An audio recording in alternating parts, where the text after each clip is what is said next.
guys. Hey, what's going on? My name's Chris Huckes, and this is Your Best Life Defined. I think one of the biggest blessings in my life, one of the most important blessings in my life, has been my wife, Sandy.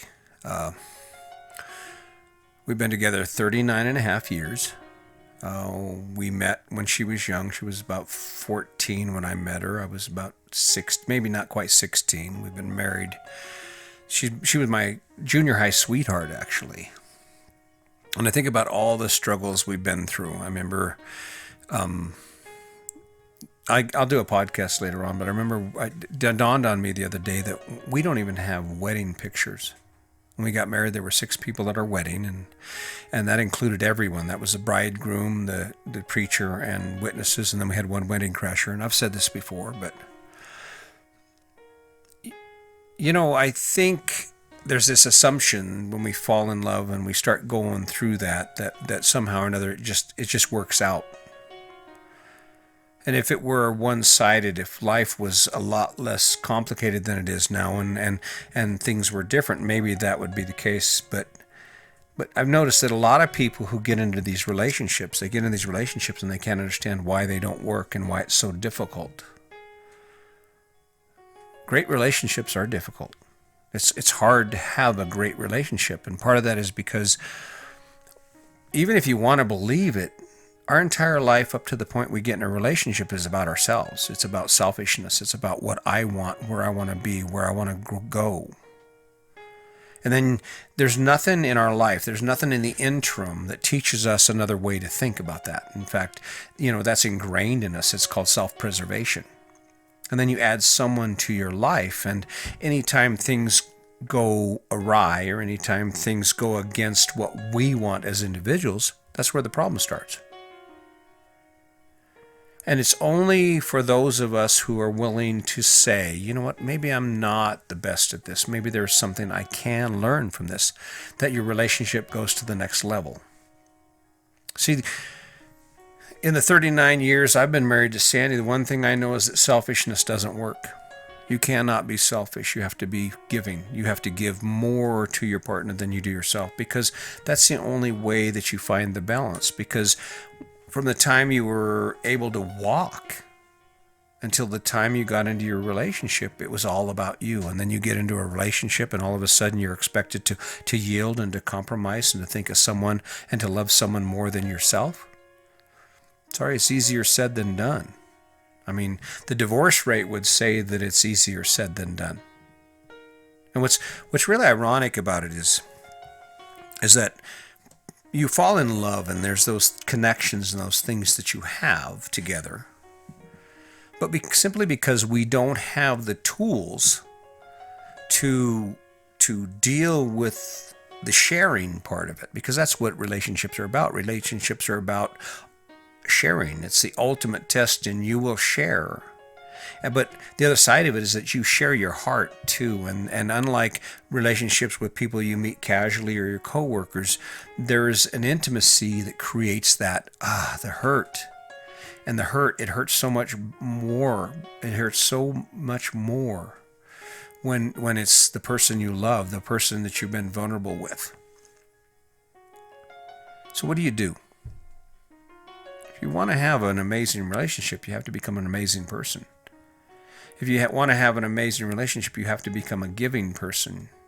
And it can't be one-sided. If I give everything to my wife and she gives nothing back, I'm the one that gets robbed. I'm the one that gets the short end of the stick, and there's no balance there.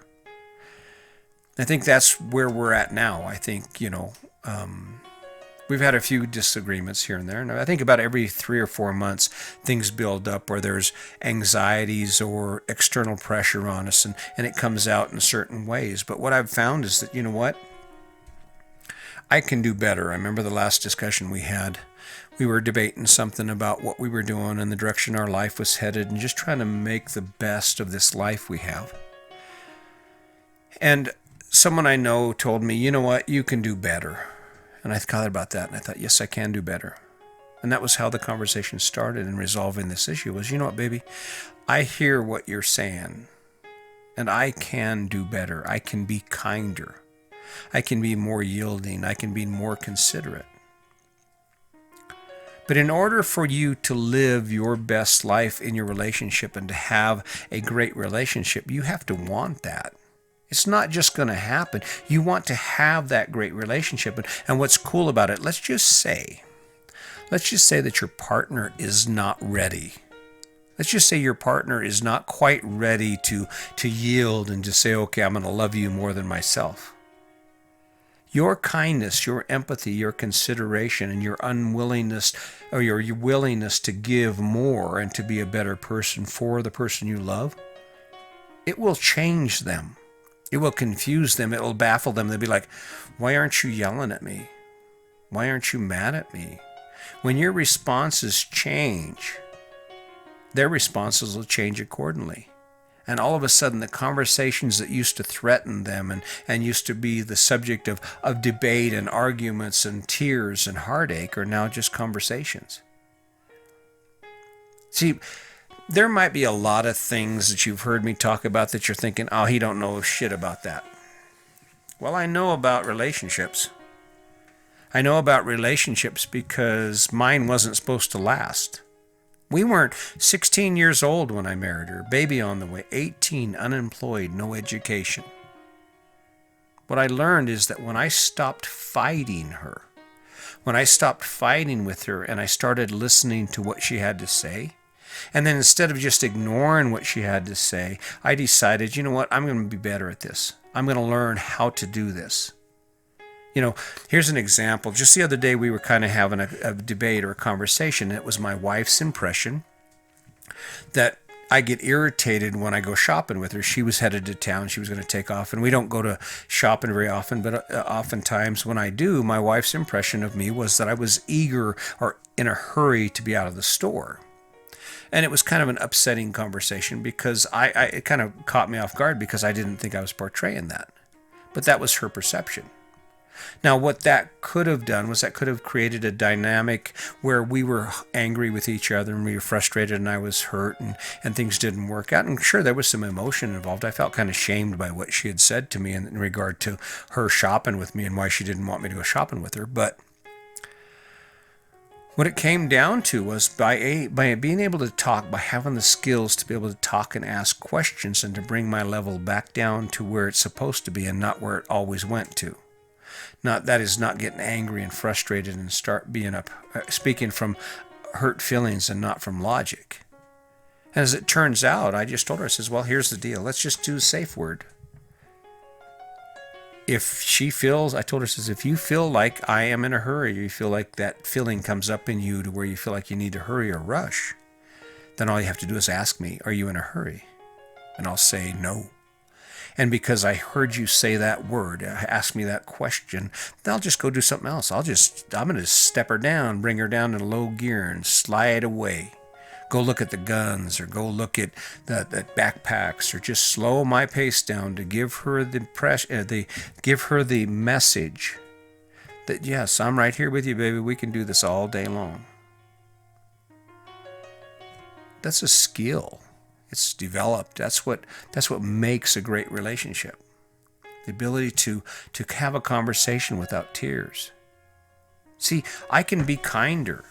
I said in a previous podcast, I think the name of it was I Would Do Anything for You, and it was a conversation about the promise we make to the people we love and then how easily we forget that when they infringe on what we want. You know, they'll ask us to not go golfing this weekend or maybe not go fishing this weekend. We're like, what do you mean not go golfing, fishing? You get to do what you want.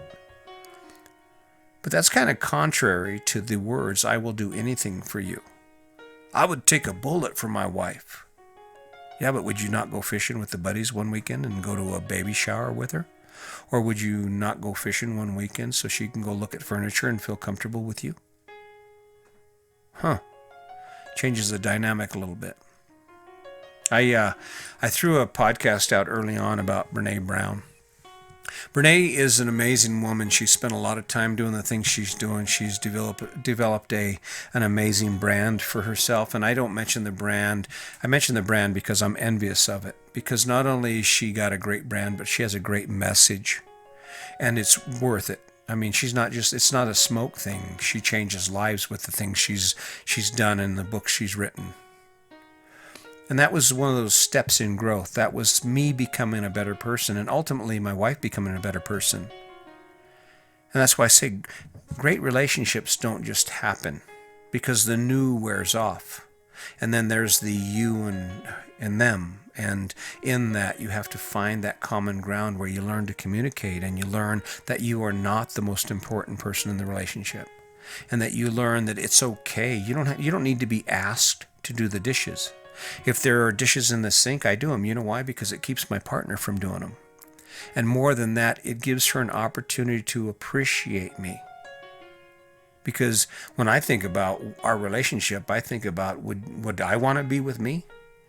Would I want to wake up to me every day? Am I the best I can be, to the point that someone like her would say, oh yeah, I will share my life with him? That's where great relationships come from. And they don't happen overnight. Now, can they? Sure. There are people who hit that stride in a relationship and their heart is all in it. And even when their heart gets broken and things get tough, they remember to use kindness in their words and consideration, and to listen to their partner. Now, that was a hard one for me, because it was hard for me to take criticisms. Because everything my wife had said to me up to that point, before I started changing and we started changing, was criticism. It was a judgment. It was something that needed to be defended. But sometimes it's just something that needs to be said. You know, I use this our conversation a lot. I use this position, and there's an emotional position. It's called neutral. Emotional neutral is what I refer to it as. And I learned it from working in prison. So I would deal with inmates on a regular basis, and oftentimes these guys were irritated or upset.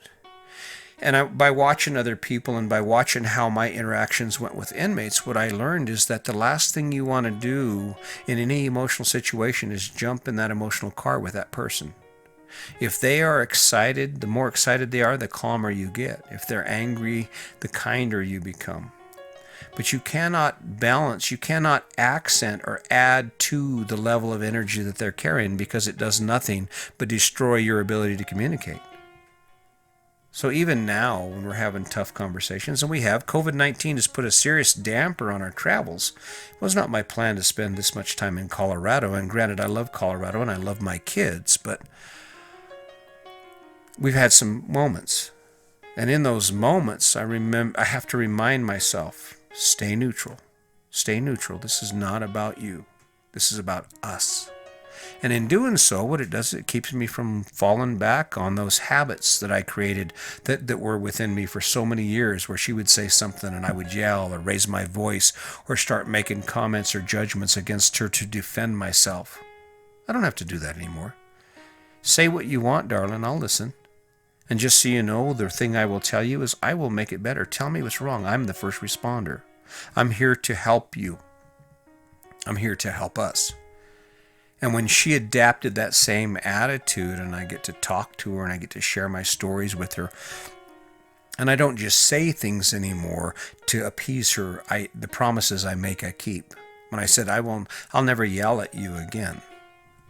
I don't yell at my wife anymore. I used to.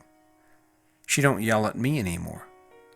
And if she's not ready to talk about something, I don't follow her around the house and push her into it, push her into a debate or a battle about the things that we need to talk about.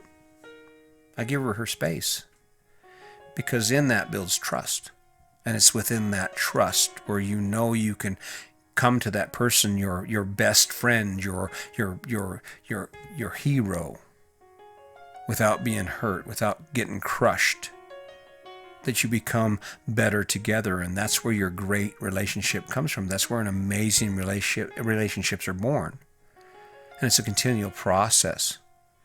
You know, your best life defined. I don't think there's any place that's more important than it is in your relationship.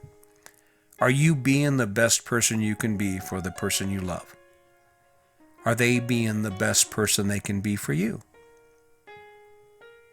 And what's cool about that is no matter where you are right now, you could be living an amazing life. One choice, there is one thing, and all of a sudden your life just gets better. And that's what I look at. No one ever reaches the top of this living your best life ladder. You don't get to the top of this mountain because it's endless. No matter how good you are at it, there's always room for more kindness. There's always room to learn more about how to make things even better. And it might not be about your relationship and how you get along. It might be about the experiences you share.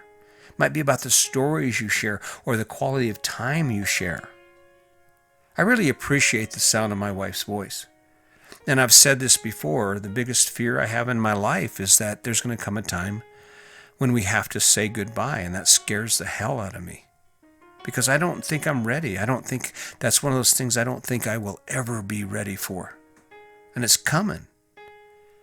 But on the upside, it gives me the energy and the desire to be better, to love her more, to understand her more, to support her more, to give her the support she needs and the encouragement she needs to be the best person she can be.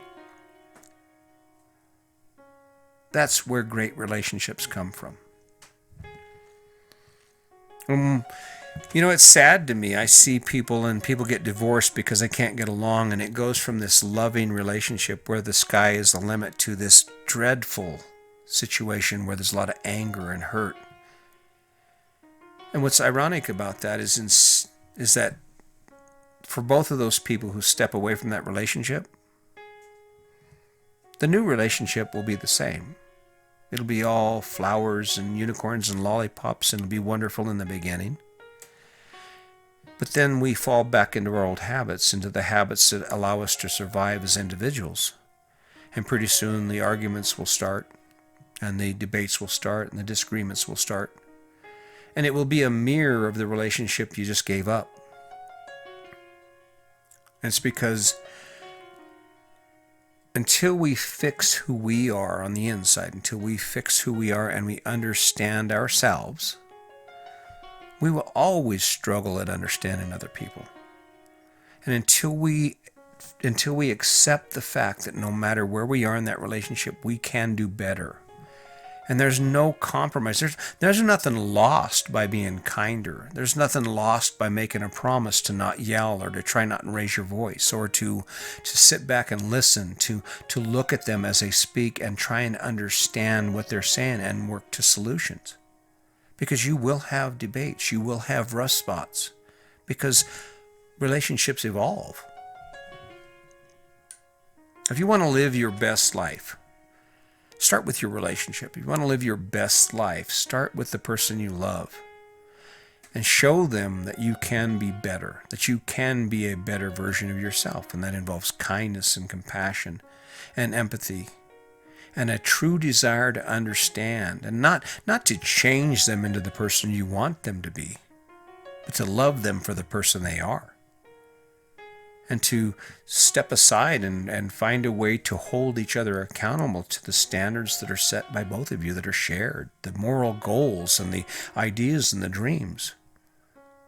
When I think about my life, Sandy and I, think about it. We had the big house and all the stuff, and then we start talking about traveling and selling it all and living in a 41-foot fifth wheel. And I remember people telling us, you're not going to make it. That ain't going to work. Well, no, it wouldn't have worked. Except for when we made this decision, we were already on the road to living our best life as a couple, to sharing our best life together, to being better for each other. So when we look at the struggles and the hurdles we faced here, was it easy? No, not all of it's easy. But it's because we had those skills and we continue to grow as individuals, and our focus was not on ourselves, but on each other, that we've been able to accomplish this, and we continue to grow because of it. And our future together is exciting, and it's energizing. And there are a lot of people in my life I love, but the most important person in my life is my wife. I don't see any regret. In fact, she took off today so I could get a few podcasts done and get a few things done around the RV. And she asked me, "Do you want to go with me?" And I did. I did want to go with her. I wanted to go shopping with my wife, and I wasn't in a rush. And I had to say no because I have priorities and I have things that I'm obligated to. And it's a good feeling in a way. It's a good feeling to want to be with her instead of be where I am. Because, I don't know, she's amazing. And I would choose her. I do choose her. And I choose to be the best person I can be for her.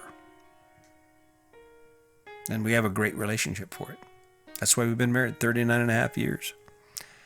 And what's really cool is my children are watching. They're watching the evolution of this. And I see it in their own relationships where kindness comes first. And it's not perfect. It's not perfect. I'm not trying to imply to you that I live this utopia in my relationship. But when things get rough, we have the tools to get things back on track, to smooth things out, and to make decisions and choices, and to talk about things that need to change so that we can continue our forward movement, our forward momentum towards a better relationship and a better life. See, it's about not accepting where we are. It's about wanting to be where we want to be. And I want my wife to love me. I want my wife to think about me and smile when I'm gone. I want my wife to wish I were by her side. And that doesn't happen because I just show up. That happens because I show up and I take action towards those things. And when she sees me coming, she knows she gets the best part of me. Are you showing up? Are you showing up in your relationship and being the best person you can be for the person you love? Do you walk past dishes on the table? Do you hesitate to grab the vacuum cleaner and vacuum? Do they ask you to do things and you say, I don't really want to do that, or do you jump up not because you want to do it, but because it's for the person you love? That's the question right there. So, anyway, I know this story. I've lived it. And I have to say that I'm thankful for it. So take a look at your own life. Take a look at your relationship and ask yourself, what skills do you need and what's going on before you ever step away from it. No matter how great it is, there's one opportunity to make it better, and it's in your next choice. And all you have to do is define it. So I appreciate you listening to me. I appreciate you showing up. I appreciate the fact that you jump in every day and you follow my podcasts, even though they can get lengthy and sometimes I get winded. And of course, I don't follow a script other than just the topic, because I know these stories back and forth, because I've lived them and I continue to live them, because I do want to give you more value. I want to give you as much value as I can for the time you spend with me. So, in any way, as always, just remember, today's your day. Make it a good one.